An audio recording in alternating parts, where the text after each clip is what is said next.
Hello दोस्तों, अभी हमने इसके पहले मैंने एक वीडियो फ्रेम करा था सिस्टम ऑफ रेजिस्टेंस, जिसमें रेजिस्टेंस को मैंने सीरीज़ में इस्तेमाल करा था।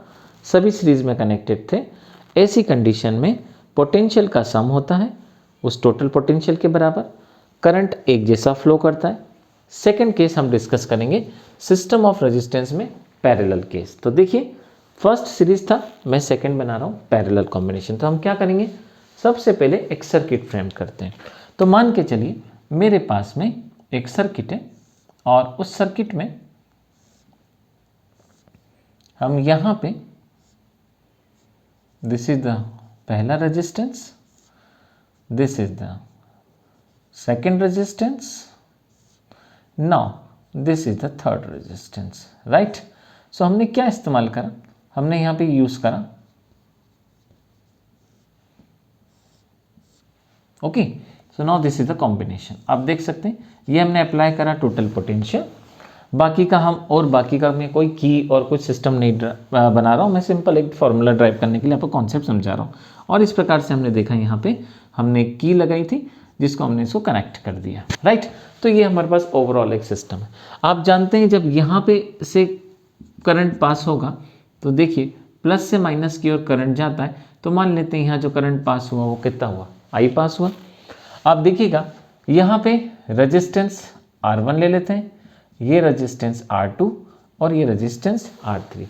तीसरी बात, अगर मैं इस पार्ट पे का करंट मेज़र करूँ, इस पार्ट का करंट मेज़र करूँ और इस पार्ट का करंट मेज़र करूँ, और आप जानते हैं जब हम करंट अमीटर से मेज़र करेंगे तो इसकी वैल्यू डिफरेंट आएगी। लेकिन अगर मैं यहाँ पे टोटल पोटेंशियल लगाता हूँ तो देखिए इसका अगर पोटेंशियल मैं यहाँ पे लगा दूँ V करके, तो इसका टोटल वोल्ट मीटर अगर लगाऊं तो उसकी वैल्यू क्या आएगी, समान आएगी। इसका मतलब आपको ये रूल याद रखना है कि जब रेजिस्टेंस सीरीज में होंगे तो करंट देख सकते हैं रेजिस्टेंस तीनों पार्ट में अलग अलग डिवाइड होगा, लेकिन इस बार उसका पोटेंशियल क्या होगा, इक्वल होगा।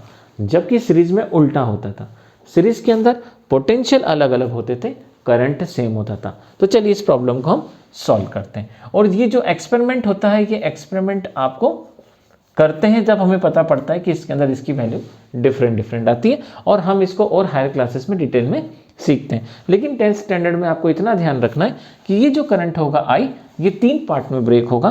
तो चलिए इसके तीनों पार्ट्स कर देते हैं। तो मान के चलते हैं इसकी जो 3 डिफरेंट ब्रांचेस बनी, इसमें करंट फ्लो करा I1, इसमें करंट फ्लो करेगा I2, इसमें करेगा I3, और फिर यहाँ पे जब ये तीनों इस पॉइंट पे दोबारा से मिलेंगे और इस प्रकार से फिर से ये I के फॉर्म में आ जाएंगे। तो ओवरऑल ये हमारे पास में एक सिस्टम हुआ। चलिए ओम्स लॉ लगा के इसको सॉल्व करते हैं कि इसका क्या होगा। अगर मैं पूरे सर्किट को थोड़ी देर के लिए एक मान लूँ, पूरे सर्किट को, तो मैं जानता हूँ ओम्स लॉ के हिसाब से V = IR ये फॉर्मूला होता है। एक समय आएगा जब हमें इसकी ज़रूरत पड़ेगी। तो चलिए सॉल्व करते हैं। रूल बाय हम जानते हैं कि I की जो वैल्यू होगी वो I1 + I2, और हमें जो वैल्यू मिलेगी वो I3। जैसे हमने सीरीज के लिए सॉल्व करा था, सेम हम सॉल्व करेंगे यहाँ पे पैरेलल कंडीशंस के लिए।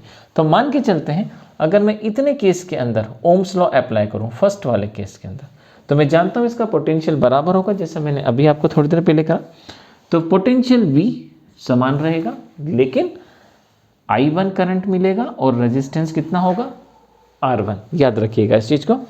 यहाँ से मेरे को I1 की वैल्यू चूंकि इस इक्वेशन में रखना है, तो मैं यहाँ से I1 की वैल्यू अगर निकालूं तो देखिए मुझे यहाँ से I1 की वैल्यू मिल जाएगी। I1 ये नीचे चला जाएगा तो V/R1।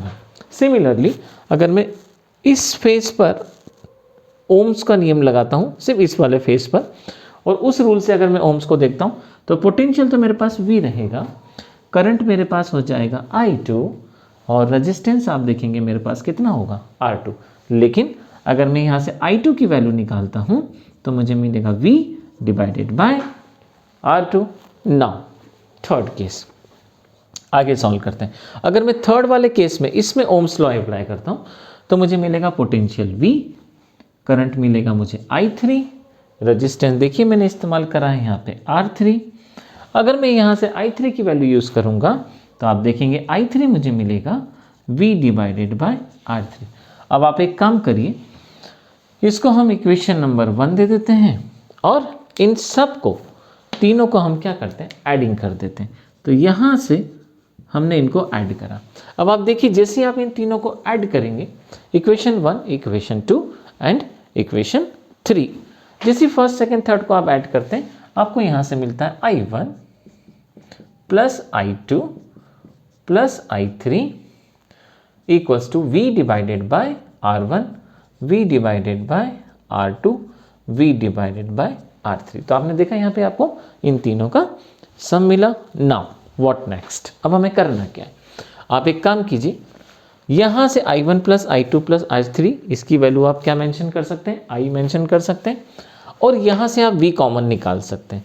तो ये आप देखिए फर्स्ट इक्वेशन की वैल्यू मैं यहाँ सब्स्टिट्यूट करूँगा, तो इसके प्लेस पर मैं I लिख सकता हूँ। तो मुझे यहाँ से मिल जाएगा इसके प्लेस पर I, जो मुझे मिला इक्वेशन नंबर 1 से। आप V कॉमन निकालेंगे तो आपको मिलेगा 1/R1, 1/R2, 1/R3, राइट। आप एक काम करिए, V को नीचे लेकर आ जाइए, वो डिवाइड में जाएगा क्योंकि मल्टीप्लाई हो रहा है। तो I/V 1/R1, 1/R2 and 1/R3। My dear students, I/V ये दिख रहा है आपको, I/V। तो एक काम करिए, यहाँ से आप इसको चेंज कर सकते हैं। अगर मैं I को नीचे ले जाऊँ तो मुझे मिलेगा V divided by I equals to में R, राइट। और अगर इसी को मैं रेसिप्रोकल कर दूँ, पूरा उल्टा कर दूँ मैं, तो अगर मैं रेसिप्रोकल करूँगा तो देखिए I ऊपर चला जाएगा, V नीचे, इसके नीचे 1 होता है, 1 ऊपर चला गया और R। तो इसका मतलब I/V की जगह मैं वैल्यू सब्स्टिट्यूट कर सकता हूँ, 1/R equals to 1/R1 plus 1/R2 plus 1/R3। लेकिन याद रखें चूंकि आप पैरेलल पढ़ रहे हैं, इसलिए जब आप इस तरह की डेरिवेटिव सॉल्व करते हैं तो आपको यहाँ पे P भी दिखता है देखने को। इसका मतलब रेजिस्टेंस जब पैरेलल में होगा तो उस पूरे सिस्टम का रेजिस्टेंस, उसमें जितने भी रेजिस्टेंस लगे उन सभी के रेसिप्रोकल के सम के बराबर करने पर उसका जो रेजिस्टेंस होगा उसका भी रेसिप्रोकल होगा। जब हम इस वैल्यू को सीधा कर देंगे तो उस पूरे सिस्टम का रेजिस्टेंस आएगा। मान के चलिए इसको सॉल्व करने पे 1/5 आ रहा है, तो ये 1/RP 1/5 होगा एग्जाम्पल के लिए 1/5। जब हम इसको सीधा करेंगे तो इस पूरे सिस्टम के जो रेजिस्टेंस आएगा वो 5 ओम निकल के आएगा, जो मैं आपको न्यूमेरिकल्स प्रॉब्लम में समझाऊंगा।